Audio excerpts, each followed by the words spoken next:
Good morning, my dear students. बच्चा, we are going to do illustration number 27. बच्चा, we are doing chapter number 1, financial statement of not for profit organization. बच्चा, हम अपनी पिछली video में calculation of cost of कंज्यूमरेबल goods कर चुके हैं. आप पहले वाले इलस्ट्रेशन सारी कर लीजिए complete. Okay, till illustration number 26. आज हम इलस्ट्रेशन नंबर 27 करेंगे. ओके बच्चा, आप अपनी रफ नोटबुक में, प्रैक्टिस नोटबुक में अकाउंट्स बना लीजिए. ठीक है, अब देखिए हमें रिसिप्ट एंड पेमेंट अकाउंट दे रखा है और हमें एडिशनल इंफॉर्मेशन दे रखी है. क्लियर. अब देखिए हमें कौन से अकाउंट बनाने हैं. इनकम एंड एक्सपेंडिचर अकाउंट बनाएंगे with the help of receipt and payment, और हम बैलेंस शीट बनाएंगे. बैलेंस शीट 2 ईयर की बनाएंगे, 2013 की करंट ईयर की बैलेंस शीट बनाएंगे और 2012 की बैलेंस शीट बनाएंगे. क्योंकि देखो बैलेंस शीट 2012 की बैलेंस शीट का हमें करंट अकाउंट और डिपॉजिट अकाउंट का बैलेंस दे रखा है. क्लियर. मैं आपको एक एक टर्म्स इसमें से ट्रांसफर करना सिखाऊंगी. क्लियर. देखिए, स्टार्ट फ्रॉम रिसिप्ट साइड से स्टार्ट करते हैं. देखो, to balance at bank 1/4/2012 balance sheet में जाता है. आपको पता है बैंक का बैलेंस, करंट अकाउंट का और डिपॉजिट अकाउंट का बैलेंस. पहले हम बैलेंस शीट बना ली हमने 2012 की, हमने बना लिया इनकम एंड एक्सपेंडिचर अकाउंट का फॉर्मेट बना लीजिए, बैलेंस शीट बना लीजिए 2013 की. क्लियर. अब देखिए रिसिप्ट साइड से आप पहले क्या कैरी डाउन करेंगे, करंट अकाउंट का बैलेंस और डिपॉजिट बैलेंस ट्रांसफर कर दीजिए. यहाँ पर 300 और 2400 सेम टू सेम कर दिया. नेक्स्ट पे जाइए. नेक्स्ट पे हम जाएंगे, हमारा क्या दे रखा है हमें, इंटरेस्ट आपको पता है इनकम एंड एक्सपेंडिचर अकाउंट में जाता है. तो इंटरेस्ट कहाँ जाएगा, इनकम एंड एक्सपेंडिचर अकाउंट में. इनकम एंड एक्सपेंडिचर अकाउंट में कौन सी साइड जाएगा, देखो रिसिप्ट साइड है, तो उस साइड कौन सी पे जाएगा, इनकम साइड पे इंटरेस्ट चला जाएगा. क्लियर. नेक्स्ट पे आ जाइए. नेक्स्ट में सब्सक्रिप्शन दे रखा है 12,500. सब्सक्रिप्शन करते हुए ध्यान रखना क्या कह रखा है. देखो 12,500 दे रखा है 2013 का, बट 2012 का 800 दे रखा है. मतलब आपको 12,500 में 800 रुपीज इंक्लूडिंग है पिछले साल के. जो पिछले साल के आउटस्टैंडिंग अमाउंट है वो इंक्लूडिंग है इस साल में. मतलब इस साल आपको 800 मिला है आउटस्टैंडिंग अमाउंट पिछले साल का. तो पिछले साल का है तो हम क्या करेंगे, लेस में कर देंगे 800. 12,500 में से 800 रुपीज हम डिडक्ट कर देंगे. सब्सक्रिप्शन हम कौन सी साइड लिखते हैं, इनकम एंड एक्सपेंडिचर अकाउंट में लिखते हैं, बट हम करंट बैलेंस शो करते हैं इसमें. ठीक है, तो हम इसकी स्टेटमेंट बना लेंगे और जो जो एंट्रीज होंगी वो करते रहेंगे. देखो सब्सक्रिप्शन पे जाइए, बाय सब्सक्रिप्शन 12,500 लिखा है. क्लियर. बट इसमें से हम आउटस्टैंडिंग सब्सक्रिप्शन 800 डिडक्ट कर देंगे. क्यों हमने ये डिडक्ट करा, क्योंकि ये पिछले साल का था. क्लियर. 800 डिडक्ट कर दिए. अब सब्सक्रिप्शन में कुछ और एंट्रीज भी दी होंगी. आप अपने एडिशनल इंफॉर्मेशन सब्सक्रिप्शन पढ़िए. Error of subscription for 2011 and 12 900. देखो मतलब 2012 का है 900, जिसमें से 2011 और 12 का 900 था. मतलब एरियर में है, मतलब 900 था बच्चा, बट आपको मिला 800 जो आपने इसमें से डिडक्ट कर दिया. मतलब 100 रुपीज अभी भी पेंडिंग है जो आप इस ईयर की बैलेंस शीट में दिखाओगे. क्लियर. इस साल की आउटस्टैंडिंग अमाउंट दिखाते हुए पिछले साल के 100 रुपीज भी शो ऑफ करोगे. क्यों, क्योंकि 900 थे एरियर में बट आपको मिले 800. ठीक है. अब एरियर ऑफ सब्सक्रिप्शन फॉर 2012 और 13 व 1300. इसका मतलब है कि इस साल की आउटस्टैंडिंग अमाउंट वो कितनी है, 1300 है. वो हम एड ऑन कर लेंगे. देखिए, एड आउटस्टैंडिंग सब्सक्रिप्शन फॉर 2012 और 1300 ये हमने ऐड करी, क्योंकि इस ईयर की अमाउंट हम ऐड करते हैं और पिछले साल की हम लेस करते हैं. 800 मिले, 900 मिलते तो कोई प्रॉब्लम नहीं होती. अब 800 मिले हैं तो क्या प्रॉब्लम होगी, हम जो इस साल की बैलेंस शीट होगी, देखो इस साल की बैलेंस शीट में शो भी कर लो साथ साथ. आउटस्टैंडिंग सब्सक्रिप्शन इस साल की बैलेंस शीट में 100 रुपीज तो पिछले साल के हैं, इस साल के 1300 रुपए हैं जो हमने यहाँ दिखाए। देखो तो टोटल आउटस्टैंडिंग सब्सक्रिप्शन मेरा इस साल कितना हो गया 1400। ठीक है बच्चा, अब नेक्स्ट पे आ जाइए। सब्सक्रिप्शन टर्म हमारी कंप्लीट हो गई। अगर एडवांस भी, देखो इसमें तो हमने आउटस्टैंडिंग की टर्म करी, बट एडवांस भी होता तो हम एडवांस की भी टर्म कर लेते हैं। तो प्रिपेयर रहना बच्चा, जरूरी नहीं है कि हमारी आउटस्टैंडिंग की टर्म आए, हो सकता है हमारे पास एडवांस की भी टर्म आ जाए। ठीक है, तो एडवांस याद रखना, इस साल का एडवांस मिलता तो हम ऐड कर देते, बट इस साल हमें एडवांस आगे ही वाले ईयर का मिलता तो हम लेस कर देते। ठीक है, अगर पिछले साल एडवांस मिला है मुझे इस साल का तो ऐड कर देते, करंट ईयर का एडवांस जो होगा ऐड कर देते हैं, जो पिछले ईयर का एडवांस होता हम लेस कर देते। ठीक है, इसमें ऐसा भी हो सकता था। ठीक है, बट हमें दे नहीं रखा, इस वजह से हमें कोई प्रॉब्लम नहीं है। अब नेक्स्ट टर्म पे आइए, टू प्रॉफिट ऑन एंटरटेनमेंट पे हमें प्रॉफिट मिला है तो हम क्या करेंगे, क्लियरली ट्रांसफर कर देंगे profit on entertainment. Clear. Next, refreshment receipt food stuff sale, right down at back, हम यहां लिख लेंगे। Clear. Next thing, to entrance fee 2000। अब एंट्रेंस फी भी आपको पता है इनकम साइड पे जाती है 2000। अब देख लीजिए एंट्रेंस फीस के लिए हमें कुछ कह तो नहीं रखा। देखो बच्चा, इसमें एंट्रेंस फी के लिए हमें कह रखा है, देखो कुछ, the by laws of club provides that 50% of entrance fee and 10% of surplus of this year is to be transferred to reserve fund. अब रिजर्व फंड में 50% एंट्रेंस फी जाएगी। देखो अब ये 2000 रुपीज है, इसका अगर हम 50% करेंगे तो हमारे पास 1000 रुपीज आएगा। तो इसका मतलब 1000 रुपीज तो जाएगा इनकम साइड पे और 1000 रुपीज जाएगा रिजर्व फंड में। ठीक है, अब रिजर्व फंड क्या है बच्चा, एक लाइबिलिटी है। रिजर्व फंड दे रखे हैं आपको 3500 2012 में।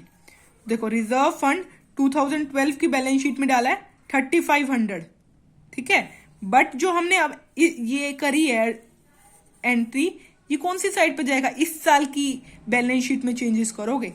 पिछले साल में थे 3500, तो ये 3500 अगली वाली बैलेंस शीट में भी गए, देखो गए। ठीक है, और इस साल की बैलेंस शीट में 50% जो था हमने ट्रांसफर कर दिया, जो 1000 रुपीज। क्लियर, ये क्लियर हो गया। यहां तक इसको करके अभी छोड़ दो। और ये एंट्रेंस फी किस में जाने चाहिए, कहां जाएगी, 2000 नहीं जाएगी, 1000 जाएगी, क्योंकि 50% हमारा इसमें 2000 में से 50% हमारा हमने रिजर्व फंड में ट्रांसफर, तो 50% इसलिए जाएगा जो 1000 रुपीज है, यहां ट्रांसफर कर देंगे 1000 रुपीज। यहां तक क्लियर हो गया बच्चा। अब जाइए, ये देखिए ये वाला पार्ट कंप्लीट हो गया। अब नेक्स्ट पार्ट पेमेंट पार्ट पे आते हैं। पेमेंट पार्ट में जाइए, देखिए by refreshment expenses. Clear. Food stuff purchased, कोई परचेज की आइटम दे रखी है, by food stuff purchased. Clear. अब आपको याद होना चाहिए हमने कॉस्ट ऑफ कंज्यूमरेबल गुड्स में परचेज पढ़ा था कि अगर हमें परचेज दे रखा हो तो हम क्या निकाल लेते हैं, परचेज से कंज्यूम निकाल लेते हैं। Very good. देखिए तो हम जाएंगे पीछे 8000 रुपीज 8000 लेके इसमें परचेज में हम, इसका मतलब ये है कि फूड स्टफ कंज्यूम्ड की एंट्रीज लिखेंगे। रिफ्रेशमेंट कंज्यूम लिख दिया, जैसे रिफ्रेशमेंट कंज्यूम लिखेंगे और इसमें क्या करेंगे, परचेज है 8000 परचेज के बाद क्या होता है, परचेज के बाद हमें ओपनिंग स्टॉक ऐड करना होता है, क्लोजिंग स्टॉक लेस करना होता है। ठीक है, परचेज का कोई यूज नहीं है इसमें, हमें कंज्यूम्ड की आइटम निकालनी होती है, रिफ्रेशमेंट कंज्यूम्ड। परचेज से हम रिफ्रेशमेंट कंज्यूम्ड पर चले जाएंगे, जो हम पिछले वीडियो में सीख चुके हैं। ठीक है, परचेज दे रखा है आपको, ओपनिंग स्टॉक और क्लोजिंग स्टॉक की नीड है। देखो फूड स्टफ का ओपनिंग स्टॉक देखिए 1800 है 2012 की बैलेंस शीट में, तो ओपनिंग स्टॉक 1800 ऐड कर देंगे और क्लोजिंग स्टॉक भी दे रखा है, close of the year is 1500, ये लेस कर देंगे। देखिए पिछली में आ जाइए। अब देखिए ये पेमेंट साइड है तो हम एक्सपेंडिचर साइड पे लिखेंगे सारे अमाउंट। देखिए, टू रिफ्रेशमेंट कंज्यूम्ड, हमें क्या दे रखा है, परचेज दे रखा था। परचेज में ओपनिंग स्टॉक ऐड करेंगे और क्लोजिंग स्टॉक लेस करेंगे, तो मेरे पास क्या आ गई, 8300 की अमाउंट आ गई। ठीक है, अब देखिए, by crockery purchase, by book purchase. अगर परचेज दे रखा है तो हम इसको एक्सपेंडिचर अकाउंट में नहीं डालेंगे। ठीक है, हम इसको बैलेंस शीट में जाएंगे, क्योंकि हमने कुछ परचेज करी है। हमने क्या परचेज करी है, एसेट कोई परचेज हुई ना ये हमारी। देखो, अब परचेज क्रोकरी परचेज है, बुक परचेज है। अगर इसका ओपनिंग और क्लोजिंग अमाउंट दे रखा है तो मतलब हमारा एक्सपेंस हो रहा है। परचेज से हमने ये एक्सपेंस निकाला ना कि हमने कितनी अमाउंट की रिफ्रेशमेंट कंज्यूम्ड करी है इस बार, इससे तो हमने ये निकाल लिया। अब देखो, क्रोकरी परचेज्ड और बुक परचेज की में आपको कुछ इसकी स्टॉक की कोई एंट्री नहीं दे रखी। तो अगर आप कोई चीज परचेज कर देते हो, क्रोकरी परचेज करी, बुक परचेज करी, तो आपकी क्या हो जाती है बच्चा, एसेट हो जाती है। तो इस साल की एसेट साइड पे जाएगा 3000 और 2000। देखिए, इस साल की एसेट साइड पे गया क्रोकरी और बुक। क्लियर। अब एक चीज आपने पीछे छोड़ दी है बच्चा, देखो आपने इसकी तो एंट्री कर दी, ठीक है, बट हमारी कुछ एंट्रीज पिछले वाली में रह गई। देखो क्या रह गई, स्टॉक ऑफ फूड स्टफ 1800 और स्टॉक ऑफ क्लोजिंग स्टॉक 1500। ये हमने बैलेंस शीट में लिखा नहीं, ये बैलेंस शीट में लिखना है। देखो, स्टॉक ऑफ फूड स्टफ 1800 इस बैलेंस शीट में लिख दिया, stock of food stuff at the closing balance sheet में लिख दो 1500। ठीक है, नेक्स्ट पे आ जाइए बच्चा। यहां तक आइटम लिख ली हमने। अब newspaper, salary, general expenses, audit fee, ये सारी कहां जाएंगी, एक्सपेंडिचर साइड पे। Newspaper, salary, general expenses, audit fee कहां गए, एक्सपेंडिचर साइड पे। अब हमारा सारा चीजें क्लियर हो गई, यहां तक क्लियर। अब आप उसको बंद मत करना, अभी ये बंद मत करना, अभी रुक जाइए। देखो, अब देखते हैं इसमें कोई इंफॉर्मेशन तो नहीं रहेगी। एसेट्स ऑन मतलब बैलेंस शीट पे लिखने के लिए आइटम्स आई हैं एसेट साइड पे, तो बैलेंस शीट पे एसेट साइड पे बिल्डिंग लिख लेंगे। एसेट साइड पे बिल्डिंग आएगा बच्चा 20,000। देखिए लिखा होगा कहीं पे, देखो बिल्डिंग लिख रखा है, बिल्डिंग लिख लिया। गवर्नमेंट सिक्योरिटीज भी लिख लीजिए, लिख लिया बच्चा। ठीक है, स्टॉक ऑफ फूड स्टफ भी लिख लिया। ओके, रिजर्व फंड, देखो फंड अगर हमें मिले हैं, फंड क्या है हमारे, लाइबिलिटी है। क्या है बच्चा, फंड अगर हमें पर्टिकुलरली किसी पर्पज से मिले होते हैं तो हमारी वो लाइबिलिटी होती है। रिजर्व फंड लाइबिलिटी में जाएगा 3500 रुपए। क्लियर। जो ये एसेट आई है बच्चा 2012 में, तो ये सारी एसेट हम 2013 की भी बैलेंस शीट में कॉपी डाउन करेंगे। क्लियर, 2013 की बैलेंस शीट में कॉपी डाउन करेंगे, तो वो भी कर लीजिए। देखो, और एक चीज रह गई थी बच्चा, जैसे ओपनिंग बैलेंस लिखा था हमने 2012 का था, ये देखो ये बैलेंस भी 2013 का ओपनिंग बैलेंस है, ये भी लिख लीजिए। बैलेंस लिख दिया करंट अकाउंट, डिपॉजिट अकाउंट का। देखो 100 और 5000 यहां लिख रखा होगा, 100 और 5000 लिख लिया बच्चा। अब देखिए, जो एसेट थी 2012 में, 2013 में भी हम कॉपी डाउन करेंगे इन्हीं एसेट को। देखिए क्या क्या आएगा। बिल्डिंग कितने रुपीस की थी, 20,000 की, 20,000 की लिख देंगे। बट बच्चा इस वाली बैलेंस शीट में अगर कोई भी चेंज आएगा ना, हम 2013 की बैलेंस शीट में करेंगे अगर वो कोई चेंज होगा तो। गवर्नमेंट सिक्योरिटीज लिख दी हमने, गवर्नमेंट सिक्योरिटीज लिख दी। ठीक है, बिल्डिंग लिख दी। क्लियर। अब रिजर्व फंड 3500 रुपए है, रिजर्व फंड हमने 3500 लिख दिए थे और उसके साथ हमने ट्रांसफर भी कर दी थी। क्लियर। अभी हम सरप्लस नहीं कर रहे, अभी सरप्लस हम बाद में लिखेंगे। अब देखिए, आउटस्टैंडिंग सब्सक्रिप्शन भी लिख दिया। ये सारी अमाउंट हम लिख ली हमने, ये अमाउंट भी लिख ली। अब क्या करिए, अब हम बैलेंस शीट पहले 2012 की क्लोज डाउन करेंगे, क्योंकि इससे हमें कैपिटल फंड मिलेगा 2012 की बैलेंस शीट से। 2012 की बैलेंस शीट से कैपिटल फंड मिलेगा, जो हम कहाँ यूज करेंगे, ये देखो हम यहां यूज करेंगे। ठीक है, अगले साल की बैलेंस शीट में यूज करेंगे। क्लियर? देखिए इस साइड पे हो रहे हैं 35,400,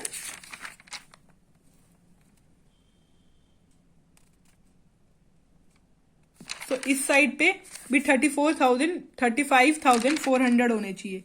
तो 35,400 में से 35,400 में से हमने 3,500 माइनस करे तो 31,900 अमाउंट आई। क्लियर? ये हम ट्रांसफर कहाँ करते हैं? नेक्स्ट ईयर की बैलेंस शीट में, कैपिटल फंड 31,900। क्लियर? अब देखिए अब इनकम साइड ज्यादा है एक्सपेंडिचर से। जब इनकम ज्यादा होती है एक्सपेंडिचर से तो बच्चा हमारा क्या आता है? सरप्लस आता है। क्लियर? जब क्या ज्यादा होती है? इनकम ज्यादा होती है एक्सपेंडिचर से, तो सरप्लस आया। जैसे इस साइड बचा था 28,100, ठीक है, जिसमें से हमने ये सारी अमाउंट एक्सपेंसेस की लेस कर दी। अभी भी हमारे पास 6,600 बच रहे हैं जो सरप्लस है। क्लियर? और हमने सरप्लस आ गया 6,600, हमने कुछ पढ़ा था, देखो सरप्लस के नाम से पीछे देखो, and 10% of the surplus to any year are transfer to reserve fund. Reserve fund पे ट्रांसफर करेंगे। देखो सरप्लस 6,600 का 10% क्या होगा? 660 रुपीज होगा। वो कहां ट्रांसफर कर दो? रिजर्व फंड में। तो रिजर्व फंड हुए 5,160। क्लियर? एसेट साइड आ गई 43,000। क्लियर? जिसमें से 5,160 क्या है? रिजर्व फंड है। कैपिटल फंड है 31,900। कितनी अमाउंट रह गई?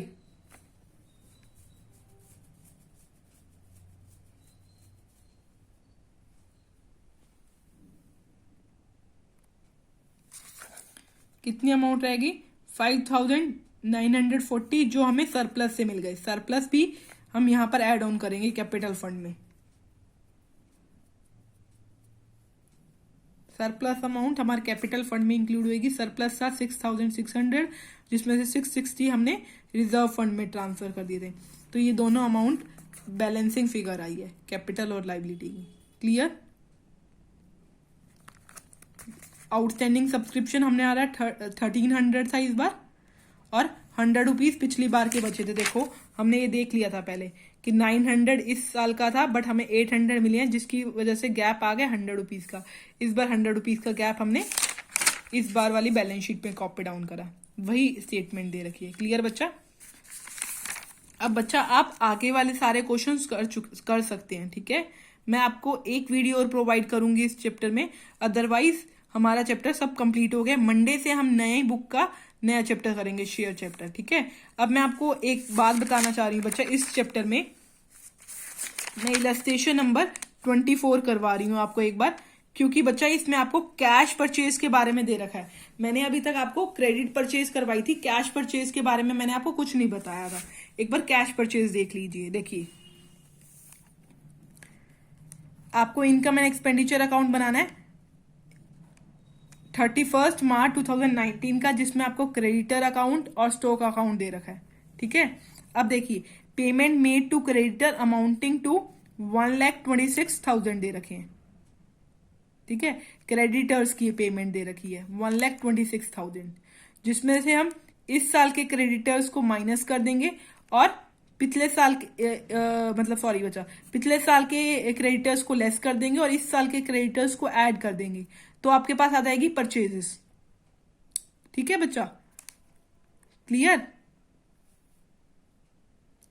तो आपके पास क्या आई? परचेजेस आई, बट आपके पास क्या आई?